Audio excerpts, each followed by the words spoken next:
Hello Capricorn, Sun, Moon, Rising, and Venus signs. Kamusta po kayo? Sana po'y nasa mabuti kayong kalagayan. Welcome back po sa Star Tarot.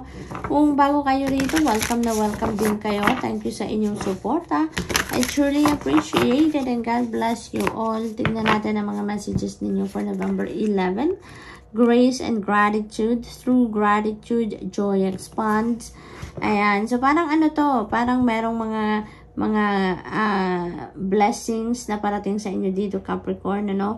At inaano kayo, iniimbitahan kayo dito na maging grateful kayo sa mga blessings na parating and sa mga blessings na na-receive nyo na, no Capricorn? Parang nire-remind kayo dito na huwag kayong makakalimot magpasalamat, no, sa mga blessings na dumating na sa inyo at yung mga parating pa lang. Dahil, di ba, kapag nagpapasalamat tayo lagi, when we are acknowledging the blessings and we are grateful for it, no, mas nagbubukas tayo niya ng mas malaking floodgates of abundance, of prosperity, of more blessings into our life, Capricorn. Kaya napakahalaga na kahit anumang gaano mang kaliit or gaano mang kalaki ang mga biyayang dumadating sa atin, no? Huwag tayong makakalimot magpasalamat. Dapat laging mamutawi, kumbaga sa bibig natin ang pasasalamat, no? First thing in the morning, pagdilat na mga mata natin, or kahit hindi pa dumidilat yung mata natin, pero paggising na tayo, no? The first thing that we need to do is to pray in gratitude, no? Laging-lagi dapat ang gano'n, no? But of course, we are all given free will, kaya nasa sa inyo pa rin yung Capricorn kung sa tingin niyo ano ang nararapat ninyong gawin, okay? So, we have cleansing waters, and purification activates vibrant life force. So, this is a calling for some of you, Capricorn, to cleanse yourself. Purify and detoxify your body, your physical body, your energy field, no? Kasi maaring meron na kayong mga clutter, no? Maraming sigurong negative thoughts, feelings, emotions, negativity sa energy field na dumikit na sa inyo.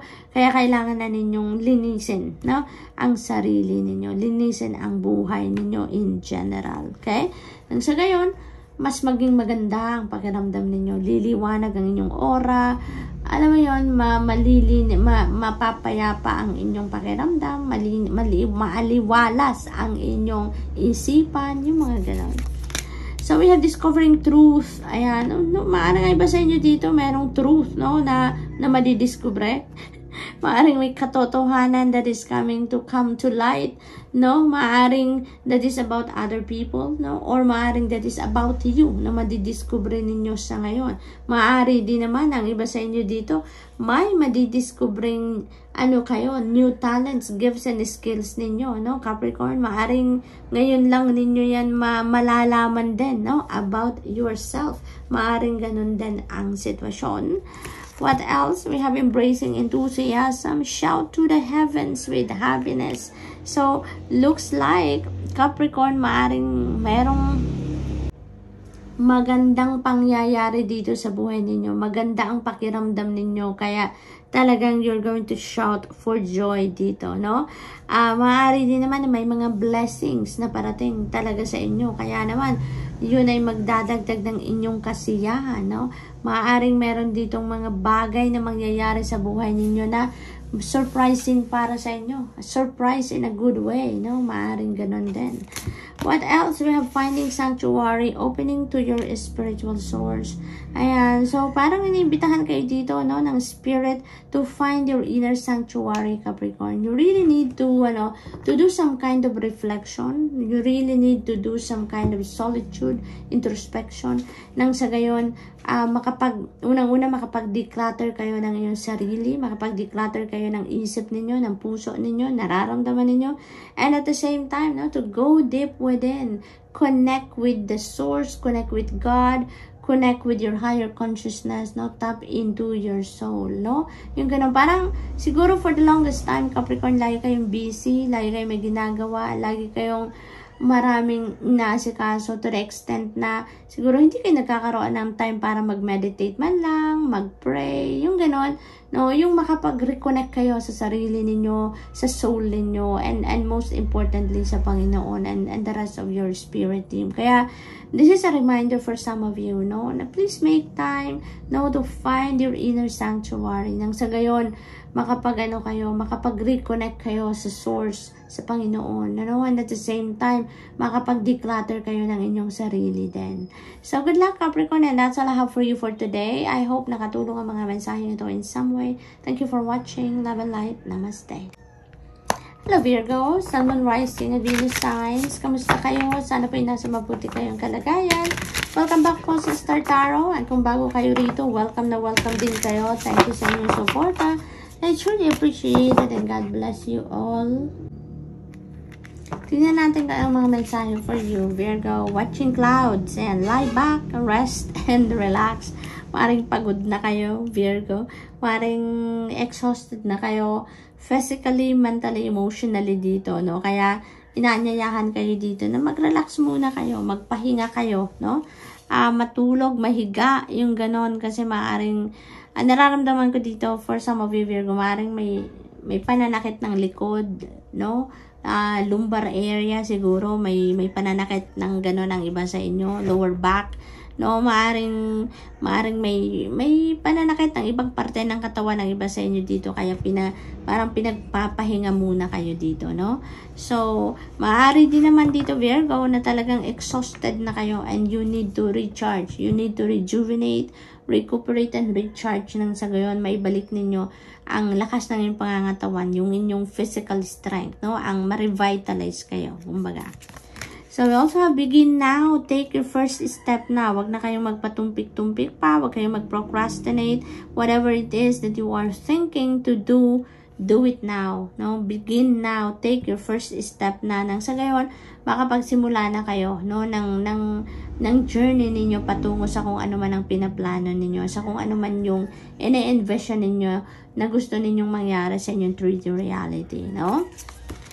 Traveling lightly, ayan. So, may talagang, maaring may travel talaga ang iba sa inyo dito, or maaari din naman na talagang magsisimula na kayo gawin ng mga bagay, no, patungo doon sa inyong goals, sa inyong heart's desire, sa inyong hopes and dreams, no? So, maaaring may mga ganun ang ganap. And, ang iba sa inyo also, this is a reminder for you, no? Na it's about time to simplify your life. Tanggalin na kung ano yung mga unnecessary naman sa buhay natin. Yung mga clutter sa buhay ninyo, no? Virgo, now is the time for you to let go, release, purge, no? Anything and everything and even anyone, no, that doesn't serve your highest good anymore. Dahil makakapagpabagal lang yan ang iyong pagbabiyahe, makakabagal lang yan sa pagtahak ninyo patungo sa journey ninyo, patungo doon sa kung ano man ang mga heart's desires ninyo, no? Kasi maaaring mga negative thoughts din yan, maaaring negative feelings, emotions din yan. So, magpapabigat lang yan, magpe-prevent lang yan sa'yo to continue on with what you want to do.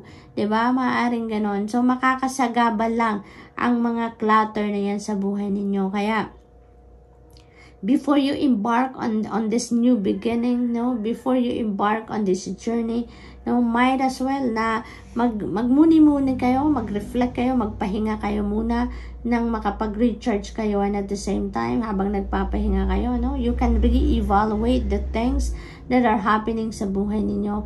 Mapapag-isip-isip din ninyo dyan kung ano mga kailangan ninyong tanggalin sa buhay ninyo na hindi naman na nagsiserve ng iyong highest good, so that you can simplify your life, no? So that you can declutter your life sa ngayon. So, what else? We have protected by angels. Virgo, napakaganda. You know, you are protected by angels. Guarded kayo lagi. Guided kayo lagi, no? You are cherished by the angels, no? Kung ano man ang ganap sa buhay ninyo, masaya man kayo, nagsa-celebrate man kayo, may tagumpay man kayo, malungkot man kayo, no? May pinagdadaanan man kayo. You know, your angels are always there with you and for you. no? Lagi silang nandyan, nakagabay sa iyo, nakaagapay sa inyo. They are also celebrating with you, no? Kung meron kayong mga sineselebrate, at kung meron lang kayong mga pinagdadaan ng hindi masyadong magandang sitwasyon, you know, your angels are always there to help you, no? Virgo, yun ang lagi ninyong aalalahanin, okay? Fellow travelers, may travel talaga dito, no? May travel talaga dito na magaganap for some of you, Virgo. Maaaring iba sa inyo talagang babiyahe, literal na babiyahe, no? Kaya mag-iingat po kayo. Maaaring ang iba sa inyo dito, malayo-layo ang babiyahin, no? So, this could be international travel. Maaaring, no, for some reason, maaaring sigurong pag-aaral, expansion ng studies, maaari din na expansion ng inyong negosyo, maaring ganon. Maaari din na this is an overseas job opportunity na pupuntahan ninyo. Maaring magtatrabaho kayo abroad, maaari ding magmamigrate na kayo, maaring ganon, ano? But, you know what, ang iba sa inyo dito, Virgo, maybe, mag-isa kayong ta-travel, mag-isa kayo sa pupuntahan ninyo, no? You are traveling all by yourself. Kaya, at some point siguro mararamdaman ninyo na kailangan ninyo dito ng tulong, kailangan ninyo ng suporta. And with that, no, wag kayong mag-alala, no? Wag kayong mag-alala because always remember that makasaan man kayo makarating, ano man ang ganap ninyo sa buhay, support is all around you. You just need to reach out to people. You just need to talk. You just need to speak up.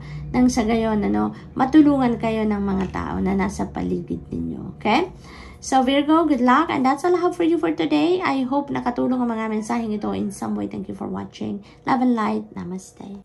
Hello Taurus, Sun, Moon, Rising, Venus signs. Kamusta po? Sana po yung nasa mabuti kayong kalagayan. Welcome back po sa Star Tarot.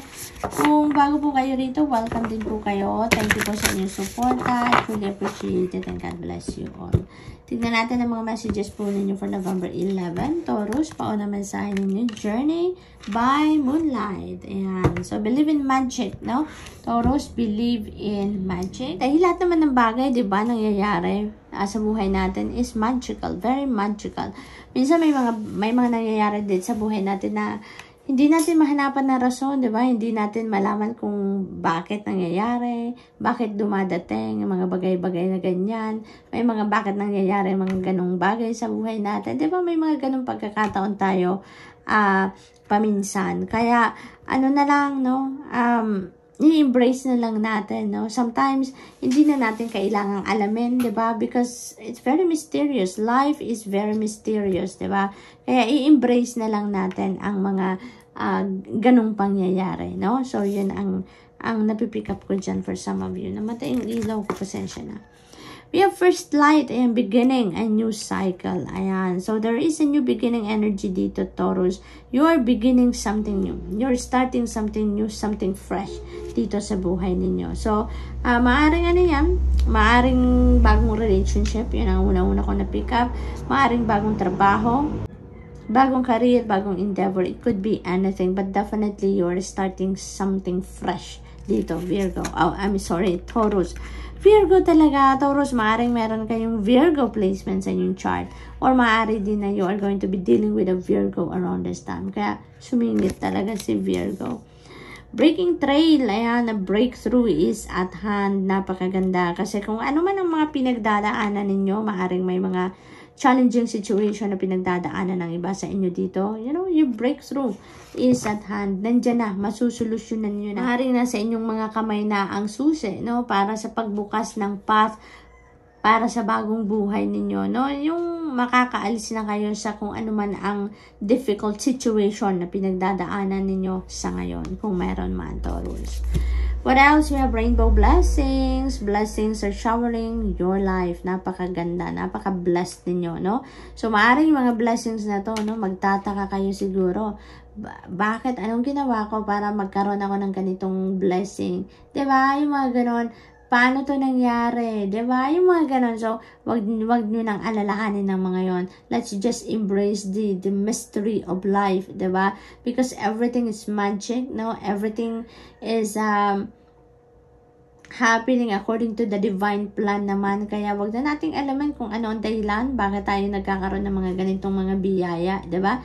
Let's just embrace it and let's just be grateful about it, no? So maraming parating, no? Iba't ibang klase, rainbow blessings. Maraming iba't ibang kulay ang hatid na energy or saya or pakiramdam ng mga biyayang ito sa buhay ninyo. Iba't ibang iba't ibang parte ng buhay ninyo ang maaring magkaroon ng blessings, no? Joy and delight, and you're really going to be very happy. You're going to be very joyful, no? May mga kayo dito, talagang sobrang sorpresa siguro ito para sa inyo. May mga bagay na dadating dito or mangyayari sa buhay ninyo na hindi nyo sukat akalain. Ni sa hignanagap ninyo, hindi nyo man lang naisip na mai-experience ninyo ang mga bagay na yan or makakamit ninyo ang mga bagay na yan, no? So, talagang you are going to be very joyful. So, sobrang lalim na saya, no? Ang maaring maramdaman ninyo dito, Taurus. So, good luck to that. And that's all I have for you for today. I hope nakatulong ang mga mensaheng ito in some way. Thank you for watching. Love and light. Namaste.